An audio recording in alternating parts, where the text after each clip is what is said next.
آپ کہیں ٹرین میں سفر کر رہے تھے، آپ نے جانا ہے لاہور جانا ہے مثال کے طور پر، تو آپ کے ساتھ اس ڈبے میں ٹرین کے ڈبے میں 2-4 لوگ بیٹھے ہوئے تھے، آپ ان سے دوستی کرتے ہو تاکہ سفر آپ کا اچھا گزر جائے۔ اچھا، راستے میں ملتان آتا ہے، ان میں سے ایک نے ان تینوں نے ملتان اسٹیشن پہ اترنا تھا، آپ نے کہاں اترنا ہے؟ لاہور پہ۔ آپ کو انہوں نے پہلے بتا دیا بھائی ہم ملتان اتریں گے، آپ نے کہا ٹھیک ہے آپ ملتان اتر جانا، میں کہاں اتروں گا؟ لاہور۔ تو چلو ملتان تک گپ شپ لگا لیتے ہیں، ٹائم اچھا پاس ہو جائے گا۔ اب آپ نے ملتان تک اتنی محبت کر لی ان سے کہ وہ ملتان اتر رہے ہیں تو آپ پھوٹ پھوٹ کے رونا شروع کر دیا، کیوں جا رہے ہو مجھے چھوڑ کے کہاں ہے بھائی، کیوں جا رہے ہو؟ اب لوگ دوسرے مسافر آ کے بول رہے ہیں بھائی تمہیں ٹینشن کس پر، تمہارے بال کیوں اڑ رہے ہیں سر کے، تم ڈپریشن میں کیوں جا رہے ہو؟ کہہ رہے ہیں مجھے ان سے بڑی محبت ہے کہ مجھے یہاں چھوڑ کے جا رہے ہیں۔ لوگ بولیں گے نا کہ بے وقوف آدمی، جب تمہیں پتا تھا کہ ان کا اسٹیشن الگ ہے تمہارا الگ ہے تو ٹائم پاس کرنے کے لیے تو ان سے دل لگاتے، اس سے زیادہ ان کو فری کرانے کی ضرورت نہیں تھی۔ بھائی یہ جو پراپرٹی ہے نا بحریہ ٹاؤن کے پلاٹ اور یہ بلڈنگ، ان کا اسٹیشن الگ ہے، ان کا اسٹیشن بہت دور ہے، یہ جب تک قیامت قائم نہیں ہوتی یہ چلتے رہیں گے، یہ آپ کے بعد اگلے پہ، اگلے کے بعد اگلے کے بعد، اس کے بعد آپ کا اسٹیشن بہت جلدی آنے والا ہے۔ آپ کراچی سے پشاور جا رہے ہو، آپ نے حیدرآباد پہ اتر جانا ہے، اور جو مسافر بیٹھے ہو پشاور پہ اتر جانا ہے، تو آپ ایسوں سے دل لگا رہے ہو کہ حیدرآباد تک آپ کے ساتھ ہیں، اس کے بعد وہ کوئی اور آ کے بیٹھ جائے گا وہاں پہ۔ کیسا دل لگا رہا ہے انسان اس دنیا سے بھائی، ان بلڈنگوں سے، ان عمارتوں سے، ان گاڑیوں سے، ان بنگلوں سے۔ مسافر خانہ ہے، اتنا دل لگاؤ جتنا افورڈ کر سکتے ہو۔ وہ ایک مزاحیہ آدمی ہے نا، ہر ایک کو اپنی بیوی کہتا تھا بھولے سے، ہر ایک کو کیا کہتا تھا بھولے سے؟ اپنی بیوی۔ پھر اس کا ہاتھ پکڑ کے جانے لگتا، پٹتا، لوگ مارتے، تو اس نے سرٹیفکیٹ رکھا ہوا تھا مجھے بھولنے کی بیماری ہے، تو بچ جاتا۔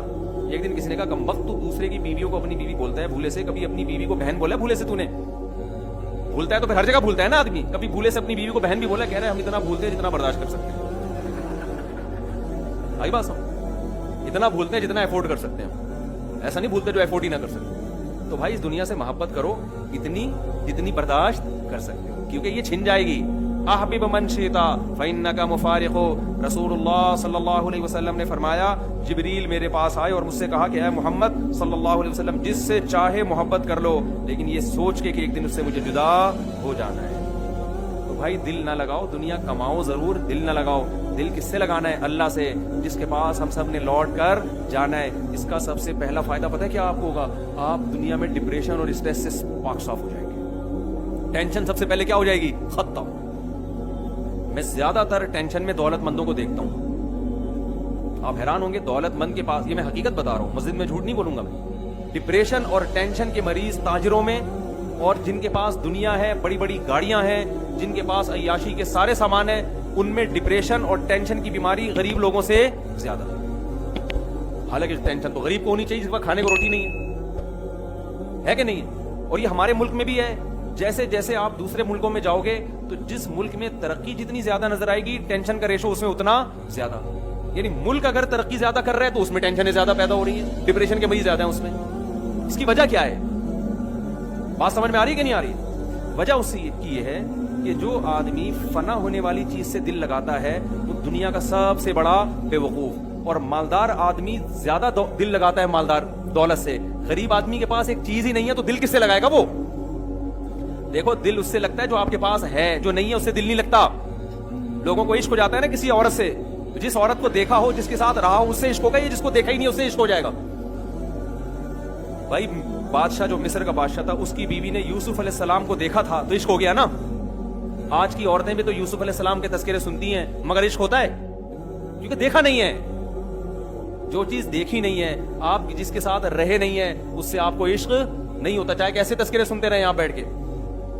تو دولت مند آدمی دولت کو دیکھتا ہے، وہ گاڑیوں کے مزے دیکھ چکا ہوتا ہے، وہ پیسے کی نشہ دیکھ چکا ہوتا ہے، لہذا اس کے دل میں پیسے کی، عزت کی، شہرت کی محبت پیدا ہونا شروع ہو جاتی ہے۔ جب محبت پیدا ہوتی ہے تو اس کو بار بار یہ احساس ہوتا ہے کہ یہ چیزیں آہستہ آہستہ ختم ہوں، اور اللہ بعض دفعہ تو زندگی میں ہی چھین لیتا ہے یہ چیزیں۔ کتنے پیسے والے لوگ ہیں جو فقیر ہو گئے، روڈ پہ آ گئے، کتنے لوگوں کی عزت داؤ پہ لگتی ہے، اللہ عزت چھین لیتا ہے۔ کتنے باڈی بلڈر، صحت مند، وزن اٹھانے والے، اچانک کوئی خطرناک بیماری لگی اور بستر پہ لیٹ گئے۔ یہ چیز انسان کو آہستہ آہستہ کیا کرتی ہے؟ اندر سے دیمک کی طرح کھاتی۔ ایک صاحب میرے پاس آئے، مجھے کہنے لگے فیکٹریوں کے مالک ہو، پرانا قصہ ہو گیا، اب ان کو بھی یاد نہیں ہوگا کہ میرا تذکرہ ہو رہا ہے۔ فیکٹریوں کے مالک کہنے لگے اچھا داڑھی بھی, نمازی بھی. کہنے لگے مفتی صاحب میرے پاس اللہ کا دیا سب کچھ ہے, لیکن پتہ نہیں ہر وقت یہ خوف لگا رہتا ہے کہ میرا یہ بزنس ختم نہ ہو جائے گا. سمجھ رہے ہیں؟ کسی رکشے والے نے مجھے کبھی نہیں کہا کہ مفتی صاحب میرے پاس کچھ بھی نہیں ہے, مجھے ڈر ہے کہ رکشہ بھی نہ چھن جائے تو بالکل ہی ختم ہو جاؤں گا. نہ وہ نہیں, وہ اس کو نہیں ہوگی یہ ٹینشن. فیکٹریوں کے مالک کو ٹینشن ہو رہی ہے کہ یہ کہیں مجھ سے چھن نہ جائے, حالانکہ ٹوپی بھی, کسی بزرگ سے بیعت بھی, اور اتنی بڑی داڑھی بھی. میں نے کہا محترم آپ اوپر سے دیندار بن گئے ہو, آپ اندر سے دیندار نہیں ہو. میں نے کہا آپ اس دنیا کی دیواروں سے, اینٹوں سے, مٹی کی بنی ہوئی چیزوں سے نا محبت بہت کرتے ہو. کہہ رہے اس کا علاج کیا ہے؟ میں نے کہا اس کا علاج یہ ہے آپ یہ فرض کر لو کہ چھن گیا ہے, سب کیا ہو گیا, فینش, ختم. روڈ پہ آ گئے, گھر والوں نے دھکے دے کے گھر سے باہر نکال. فرض کر لو, فرض کرو آپ کی فیکٹری ابھی بند ہو گئی. بس یہ آخری بات ہے کر کے بیان ختم کرتا ہوں. فرض کرو آپ کی فیکٹری ابھی کیا ہو گئی, اب کیا ہوگا؟ اب آپ گھر میں آؤ گے, بیگم کہے گی مجھے سونے کے 2 کڑے بنا دو. آپ بولو گے بیگم کڑے گئے تیل لینے, یہی بولو گے نا. بیگم اب کچھ نہیں ہے, میں نہیں بنا سکتا. بیگم بولے گی ناشتے میں انڈے کھلا دو, آپ بولو گے انڈے کے پیسے نہیں. بیگم بولے گی نہاری بنا دو, آپ بولے گے نہاری نہیں لا سکتا. برگر کھلا دو, پیزا کھلا دو, نہیں ہے. تو بیگم کیا کرے گی؟ تانے دے گی. آپ بولو گے رہنا ہے رہو, نہیں تو پتلی گلی سے نکلو. بھائی بس آپ لوگ کو ٹینشن فری بنا کے جا رہا ہوں. بیگم میرے بس میں جو تھا میں تو ابھی بھی کروں گا جو کمانے کی, لیکن اب اللہ نے بند کرا دی تو میرا تو قصور نہیں. بچے بولیں گے ابا ہمارا خراب ہے, تو آپ بولو بیٹا اب یہ مکان بھی بک رہا ہے کیونکہ کھانے کو روٹی نہیں ہے, روڈ پہ آنے والے ہیں تھوڑے دنوں میں. تو سب سے پہلے تو بیگم بھاگے گی, کہاں جائے گی؟ ابا کے گھر. اس وقت آپ نے یہ سوچنا ہے دنیا مسافر خانہ ہے. کیا سوچنا ہے؟ آج نہیں جاتی تو کل ویسے بھی انہوں نے قبر میں اتارنا تھا. اس کے بعد تو یہ اس سے تو بہتر ہے ابھی ابا کے گھر گئی ہے, مرنے کے بعد تو پتہ نہیں کس کے گھر جا کے بیٹھی ہوئی ہو شادی کر کے, میری وراثت پہ اس کو کھلا رہی ہو. اس سے تو پھر بھی بہتر ہے کہاں جا کے بیٹھ گئی؟ ابا کے گھر. پھر بچے جائیں گے, بھاگیں گے, وہ ابا ہمارا غریب. بچے بھی بھاگ جاتے ہیں آج کل. ابا بھی جب تک ابا ہے جب تک کھلا رہے وہ, جب کھلانا پلانا بند تو ابا کچھ نہیں ہوتا. آج کل بہت کم غیرت مند لوگ ہوتے ہیں جو غریب باپ سے بھی محبت کر رہے ہیں نا. ایک بچہ مجھے کہنے لگا پتہ نہیں میں اس ابا کے گھر میں کیوں پیدا ہو گیا, مجھے خود کہہ رہے یار میں ان گھر میں پیدا ہو جاتا کتنا اچھا تھا.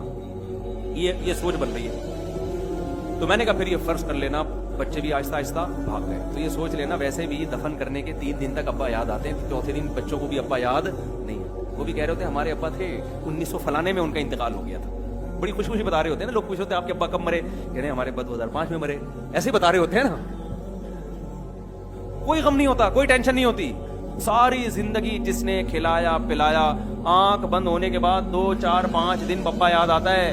اس کے بعد اس میت والے گھر میں دیگیں چل رہی ہوتی ہیں, ڈڑنگ ڈڑنگ دیگوں کی آوازیں آ رہی ہوتی ہیں. ابے بوٹی ڈال کے لائے کیا لے کر آیا یار. وہ میت کے وارثین بول رہے ہوتے ہیں. بیوہ اس دن ایسا روتی ہے جس دن شوہر مرتا ہے, ایسا لگتا ہے کہ اب تو یہ اس کے ساتھ والی خبر بنوا رہی ہے اپنے لیے. 3 4 دن کے بعد عورتیں بڑی ہوشیار ہوتی ہیں, پتہ ہے آپ کو, روتے ہوئے بھی ایک دوسرے کے دوپٹے چیک کر رہی ہوتی ہیں. وہ کپڑوں کے معاملے میں ایک عورت کی میت ہوئی نا, وہ رو رہی ہے.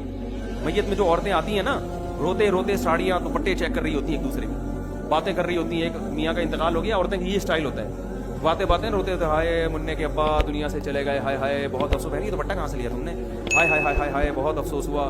تو وہ روتے روتے بتا رہی ہوتی ہے, ہائے ہائے بہت اچھے تھے میرے میاں, بولٹن مارکیٹ سے خریدا تھا, ہائے ہائے ہائے ہائے. پھر وہ بتا رہی ہاں وہاں ذرا سستا مل جاتا ہے, میں حیدری تھوڑی مہنگی پڑتی ہے. ان کے رونے بھی ساتھ ساتھ چل رہے ہوتے ہیں, اور دوپٹوں کے پروگرام بھی, چوڑیاں بھی دیکھ رہی ہوتی ہیں, اور رشتے بھی ہو رہے ہیں. میت میں دیکھ رہے ہوتے ہیں, وہ لڑکی بیٹھی ہوئی ہے وہاں, وہ پتہ نہیں میت کی کون ہے, ابھی کماری ہے, اچھا بہن میں اپنے بچے کے لیے بات کروں گی, ابھی تو ذرا پروگرام چل رہا ہے, بعد میں 3 4 دن بعد بات کروں. خواتین کو نا چپ کرانا دنیا کا سب سے مشکل کام. روتے روتے ساری باتیں ان کی, ضروری جتنی باتیں وہ ساری ہو رہی ہوں, غیبتیں بھی چل رہی ہوتی ہیں, غیبتیں بھی چل رہی ہوں, مننے کے ابا کی تعریفیں بھی چل رہی ہوتی ہیں, برائیاں بھی. پھر مننے کے ابا اتنے اچھے تھے, آج تک کسی عورت کو انہوں نے نگاہ بھر کے نہیں دیکھا, جب بھی دیکھا ٹک ٹکی باندھ کے دیکھا انہوں نے. کبھی ان میں اتنی ہمت نہیں ہوئی کہ کھلی آنکھوں سے دیکھ سکے. تو 3 دن کتنا رو رہی ہوتی ہے بیوہ, اس کے بعد کچھ بھی نہیں, کوئی یاد ہی نہیں رکھتا.